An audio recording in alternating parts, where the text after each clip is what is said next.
आज मैं मौजूद हूँ अपना जिला कुशीनगर सपहा हरखाड़ी टोला में सेक्टर नंबर 14 में जो हमारे एक प्रत्याशी हैं जनाब किस्मत अली साहब।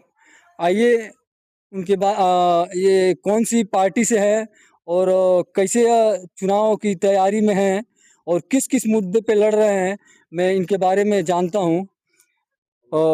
शौकत अली साहब, किस्मत साहब, सबसे पहले हमारे चैनल पे आपका बहुत बहुत शुक्रिया है। थैंक यू आपका भी। ठीक है, मैं आपको कहना चाहता हूँ मैं एमआईएम पार्टी से। नहीं, किस्मत भाई, ये कौन सा सेक्टर से हैं आप? ये वार्ड नंबर 14 है। अच्छा अच्छा, हाँ, वार्ड नंबर 14 में ये कहाँ से किधर से कौन किधर किधर आता है ये?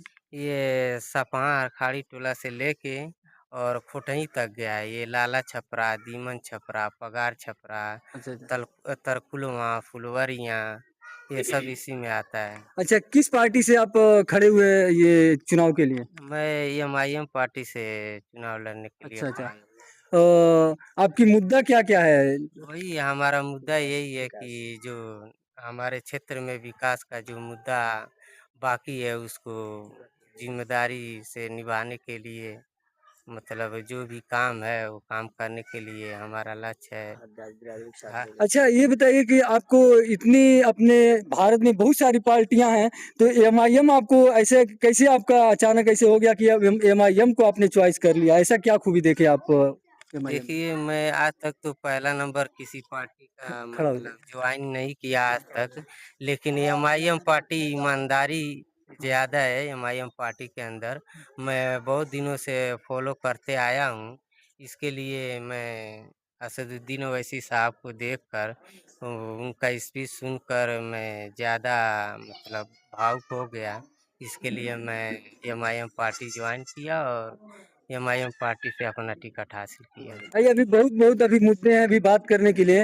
हजरत, हमारे चैनल पे आपका बहुत बहुत शुक्रिया है। आप क्या कहेंगे असुद्दीन ओवैसी साहब के बारे में, जो इन्होंने एमआईएम से के प्रत्याशी हैं, ये खड़े हुए, इनके क्या, आपका क्या राय है? सबसे पहले आपके आने का बहुत बड़ा मुबारकबाद। Thank you. और जो भी सभा में बैठे हुए हैं सभी लोगों को पहले अस्सलाम वालेकुम रहमतुल्लाहि व बरकातहू। देखिए, आपके माध्यम से मैं बताना चाह रहा हूँ कि मैं जनाब बाबू किस्मत अली साहब, चूँकि सेक्टर 14 से ये ज़िला पंचायत लड़ने जा रहे हैं और हम लोग एमआईएम के सिपाही हैं। और इस फील्ड में इसलिए हमको आना हुआ कि चूँकि एमआईएम हक की आवाज़ उठा रही है और हर जात बिरादरी की जो है साथ लेकर के चलने का काम कर रही है। एमआईएम के अंदर हिंदू, मुस्लिम, सिख, ईसाई से प्यार है। और सबसे पहली बात यह है कि हिंदुस्तान को सबसे प्यारा और महबूब हमारे मुस्लिम कौम के लोगों ने माना है और आज भी मान रहे हैं। इस देश के लिए मुसलमानों ने कुर्बानी दिया है और देंगे, देते रहेंगे। क्योंकि संविधान के तहत संविधान के खिलाफ मुसलमान नहीं चल रहे हैं। क्योंकि आज पूरे देश में जो संविधान के मानने वाले हैं, जो देशभक्त हैं, वो एमआईएम के साथ तेजी के साथ आ रहे हैं। इस देश के अंदर इतना खल फसाद विवाद दिखलाई दे रहा है। आज भारतीय जनता पार्टी, बजरंग दल, शिवसेना के सारे मिल करके आज मुसलमानों को जो तबाह कर रहे हैं, मदरसे ढा रहे हैं, मस्जिदों को तोड़फोड़ कर रहे हैं। क्योंकि आज देखिए, सपा में, कांग्रेस में, बसपा में मुस्लिम तमाम लीडर हैं, लेकिन कोई भी आवाज़ उठाने को तैयार नहीं है। और आज तक आज़ादी के बाद 77 साल तक हुआ आज़ादी हुए, लेकिन आज़ादी के बाद से जितने भी मुस्लिम लीडर, चाहे कांग्रेस में, चाहे बसपा में, चाहे सपा में हुए, कोई भी हक बात को लेकर के आवाज़ नहीं उठाया। मुसलमानों के तहत मुसलमानों के कोई भी आवाज़ नहीं उठाया। मदरसों के तोड़े जा रहे हैं, आवाज़ कोई नहीं उठा रहा है। मस्जिद तोड़ी जा रही है, कोई आवाज़ नहीं उठा रहा है।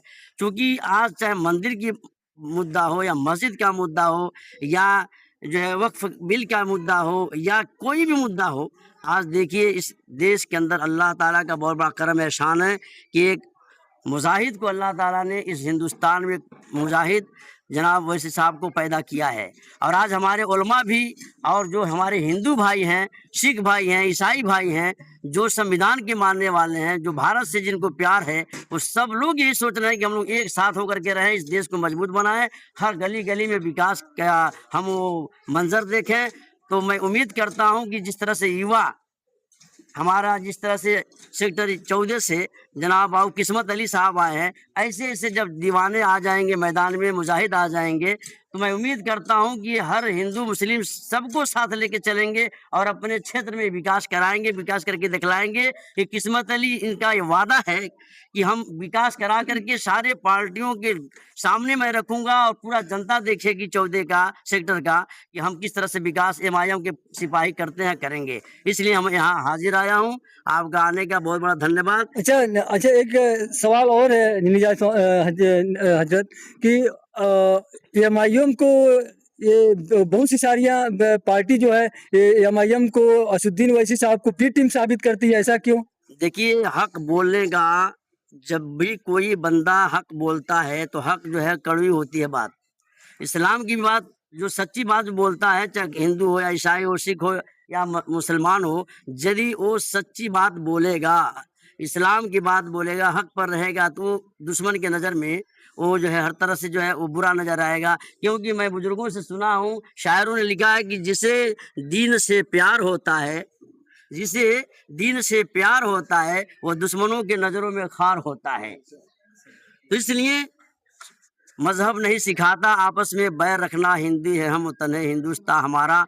क्योंकि हिंदुस्तान में रह करके सभी को भाईचारगी के साथ रहना चाहिए, न मस्जिद न मंदिर का कभी भी जो सवाल खड़ा ही नहीं करना चाहिए। आज जितने भी दल है, आज विकास की बात करती, रोजगार की बात करती, तो आज इस देश के अंदर आज इस तरीके से खल फसाद नहीं होता।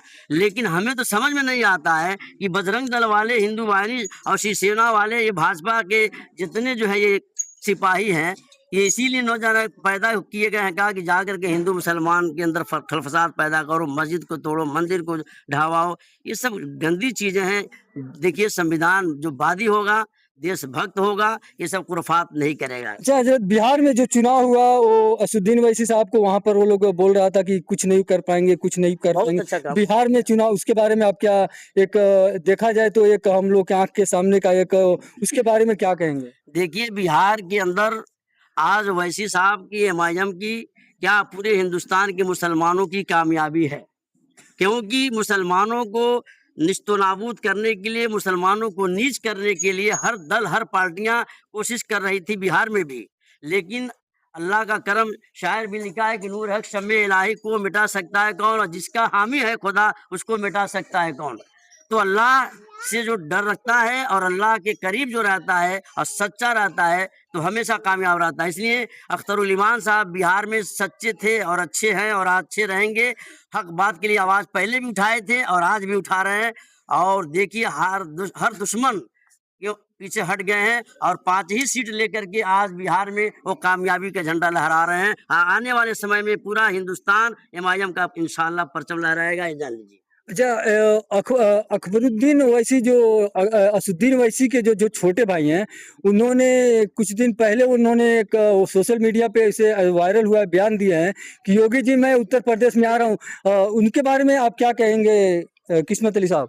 उनके बारे में मैं यही कहना चाहता हूँ, वो आएंगे, वो हमारे अकबरुद्दीन ओवैसी साहब, तो हम लोग उनका स्वागत करेंगे। हम लोग उनके साथ रह के और उनका जो भी प्रोग्राम होगा हम लोग अटेंड करेंगे, और उसमें जो भी अपने तरफ से हो सकेगा आवाम को जोड़ के सबको एक साथ लेके चलेंगे। तो महाराष्ट्र में जो चुनाव हुआ है उसके बारे में आप कुछ बोलेंगे?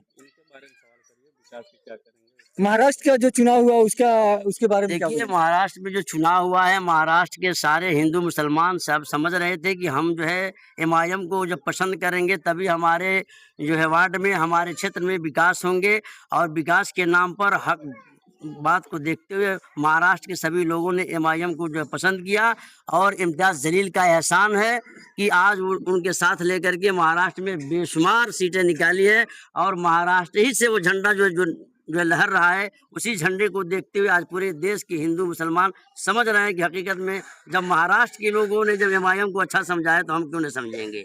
बहुत अच्छा बात है महाराष्ट्र में जो सीट निकला है। और मैं उम्मीद करता हूँ उत्तर प्रदेश 27 के चुनाव में एक तरफा जो है एमआईएम इंशाअल्लाह निकलेगा, और जो यजीदी मुसलमान होंगे वही जो है दूसरे पार्टियों का सपोर्ट करेंगे, वरना जो नबी का दीवाना होगा, जो दीन वाला होगा, जो धर्म को मानने वाला होगा, जो संविधान के मानने वाला होगा, एमआईएम को छोड़ करके नहीं जा सकता। इसलिए कि एमआईएम की वो पार्टी है, वो सबको तो साथ लेके चली रही है। किसी धर्म किसी मजहब के खिलाफ एमआईएम की कोई भी लीडर न बोल रहा है न बोलेगा।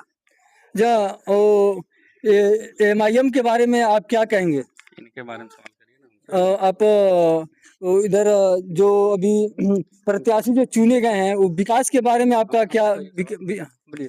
ये सबसे पहले तो आपके चैनल केडी न्यूज़ को मैं बहुत बहुत धन्यवाद देता हूं कि आपने कम से कम हमारे गांव में आए और इनकी बात को अपने चैनल के माध्यम से पूरे ज़िले और प्रदेश में चलाएंगे। इसके लिए आपको बहुत बहुत धन्यवाद।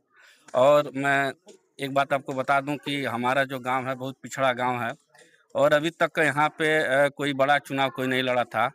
और ये जिला पंचायत के उम्मीदवार हैं किस्मत भाई। मैं इनको बहुत बहुत मुबारकबाद दूंगा कि इन्होंने एक सोच बनाई है कि मैं अपने क्षेत्र से जिला पंचायत सदस्य अगर हो जाता हूं तो अपने क्षेत्र का विकास करूंगा, और साथ ही साथ गांव का तो विकास होगा ही, पूरे क्षेत्र का विकास करेंगे।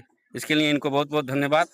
और मैं ये इनसे उम्मीद भी करता हूं कि अगर ये जिला पंचायत सदस्य हो जाते हैं तो पूरे क्षेत्र का विकास करेंगे। बहुत बहुत धन्यवाद। एमआईएम का मैं देखा जाए तो आंकड़ा निकाल करके बहुत बढ़ती हुई कारवां बहुत तादाद में आगे बढ़ रही है। और इसी के साथ मैं अपने चैनल को बंद करता हूं। जय हिंद, जय भारत।